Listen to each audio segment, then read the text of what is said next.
Go. You know, volcanoes might erupt and blood starting fall down them, but this is very, very dangerous. You mustn't ever do this, because if you live near a volcano and it erupts, your house might get fired. And then builders might have to build you another house. Okay, and what about the other volcanoes?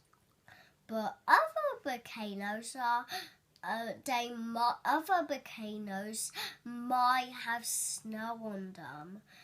When they might be a snow-cano what lives in the snow with the snow animals. And what about the ones that don't erupt? The erupt ones erupt, but then you might have to wait for a long, long time to erupt again. But here's the ones what is not dangerous. Some ones are extinct. That means they will never erupt again. And what comes out of a volcano? Lava. Lava. Correct. Thank you very much.